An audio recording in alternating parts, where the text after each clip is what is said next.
They said blood is thicker than water, but Amara learned too late that her sister's blood ran colder than ice. Welcome to Beyond the Tales, where every story comes alive and every heartbeat tells a lesson.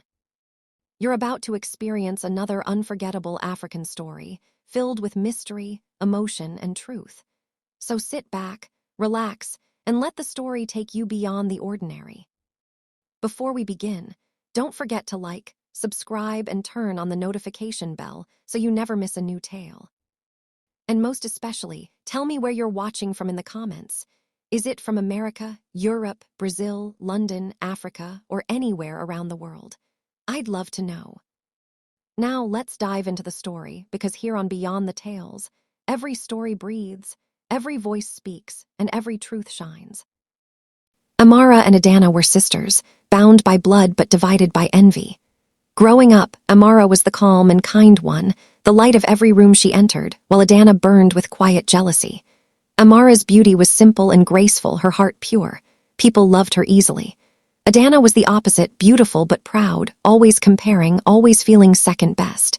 Even when they were children, Adanna would hide her tears whenever someone said, "You should learn from your sister, Amara." Those words stayed with her like a wound that never healed. Years passed and Amara's life seemed blessed. She got a good job in the city, met Dan, a man of integrity and love, and soon got married. Adanna stood beside her as maid of honor, wearing a smile that didn't reach her eyes. As Amara and Dan exchanged vows, Adanna whispered in her heart, "One day, everything you have will be mine." And fate, it seemed, was listening. After a few years, Amara gave birth to two beautiful children, Chisholm and Miracle. Their laughter filled the home and their love kept Dan and Amara close. But then life shifted. Amara lost her job. Bills began to pile up. Dan started coming home late, often tired and irritable. The stress grew heavier and Amara began to lose her spark. One evening, Adanna called and said, "Sister, come stay with me for a while." "You need rest." Amara hesitated at first, but after much persuasion from her sister, she agreed, not knowing she was stepping into the arms of her worst enemy. At first, Adanna treated her like royalty. She cooked for her, cleaned her room, made sure she rested. "You just need time to recover," she'd say, smiling sweetly. But behind that smile was darkness. Every night she mixed strange powder into Amara's food. Slowly, Amara grew weaker. Her body ached, her vision blurred, her laughter disappeared. Whenever Dan visits, Adanna would always speak ill of Amara, saying, "She's not herself anymore. Sometimes she talks to herself. I think something is wrong with her mind." One rainy night, Adanna walked into Amara's room. She stood by the bed, looking down at her frail sister who could barely move. "You took everything that should have been mine," Adanna whispered coldly. "Now it's my turn." She pressed a pillow gently over Amara's face, ignoring the weak struggle beneath it. When Amara's body went still, Adanna smiled through tears of satisfaction. The next morning, she screamed and wailed so loudly that neighbors came running. My sister is gone," she cried. No one suspected anything. At the funeral, she threw herself on the coffin, shouting, "Take me with you." She wore the face of grief so convincingly that everyone pitied her.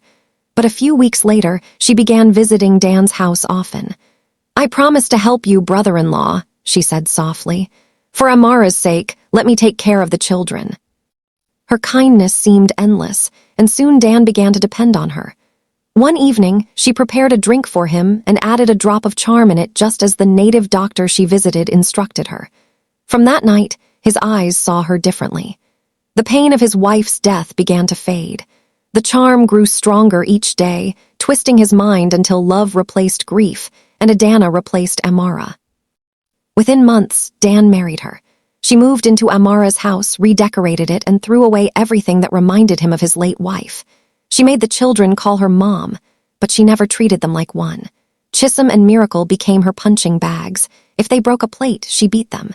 If they mentioned their mother, she would scream at them and say, "Your mother is gone forever and I'm your mother now." The children lived in fear, whispering prayers at night. Miracle would often cry and tell her brother, "I saw Mummy in my dream. She said she's coming soon." Dan was no longer himself. The charm clouded his heart so deeply that he began to hate his own children. "Ungrateful brats," he shouted one day. "Your mother is trying for you, yet you treat her with disrespect." Adanna smirked in satisfaction. Her plan was working. The house that once held peace now breathed only pain.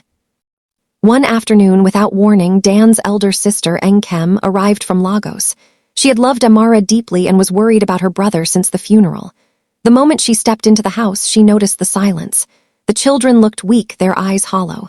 "Miracle," she said gently. "What's wrong?" The girl looked down and whispered, "Auntie, Mummy is angry. She says Auntie Adanna is bad." Enkem froze. That night, she heard Adanna beating the children. "If you mention that dead woman again," Adanna shouted, "I'll send you to join her." Enkem rushed in. "Adanna, stop this madness." Adanna turned on her.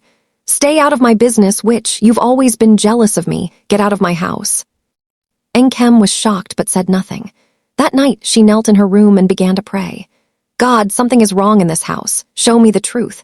Reveal what happened to my brother's family." For days, she fasted and prayed, and strange dreams began to come. In one dream, she saw Amara standing by a river in white, her face sad but peaceful. "Enkem," Amara said, "save my children. Your brother doesn't know what he is doing. He was charmed by my sister." Enkem woke up trembling and cried until dawn. The next night, she prayed again, and the vision came clearer. She saw Adanna pouring poison into Amara's food, then hiding a small charm under Dan's bed. When she woke, she knew what she had to do. The next morning, she went to her brother. "Dan, do you trust me?" she asked. "Of course, sister," he replied. "Then follow me." They entered his bedroom, and Enkem got on her knees. She lifted the mattress and began to search the floor beneath it. Within minutes, she found a small red calabash wrapped in black cloth. Dan's heart raced. "What is that?" he asked. Enkem opened it. Inside was his photo tied with red string. At that moment, Adanna walked in and screamed, "Leave that alone." But it was too late. Enkem threw the calabash on the floor and the charm broke instantly. Dan blinked as if waking from a long sleep. The fog in his eyes cleared and anger filled his heart. "Adanna," he said slowly, "what have you done to me?" She stepped back, trembling. I did it for us. I loved you." He roared, "Love, you killed my wife. You made me hate my children. You turned my home into something else." Adanna fell to her knees, crying. "I didn't mean to kill her. I just wanted to be her," she screamed. Dan pointed toward the gate. "Leave my house," he shouted. "Leave before I curse the day you were born." Adanna ran into the night barefoot, her cries echoing down the street. Some said she went mad, others said the spirits dragged her away. No one ever saw her again. From that day, peace returned to the house. Dan wept before his children. "Forgive me," he said. "I was blind." Chisholm held his hand. Miracle smiled softly. "Mummy said you would see again," she whispered. "She told me in my dream last night." And that night, for the first time in years, the house was quiet. No shouting, no crying, only the calm sound of wind brushing through the curtains. Enkem closed her eyes and whispered, "Thank you, Lord." Later that day, Amara appeared one last time and said, "Peace has come. My children are safe." Thank you for watching this amazing story. I hope you learned something important today, that no matter how dark evil seems, truth and light will always find their way. If you enjoyed this story, please don't forget to like, share, and subscribe for more powerful African folktales and moral stories. And most especially, drop a comment below. I'll be reading every one of them. Tell me what lesson you learned from Amara's story and what you think happened to Adanna in the end. Until next time, this is Beyond the Tales, where every story carries a heartbeat. See you in the next story.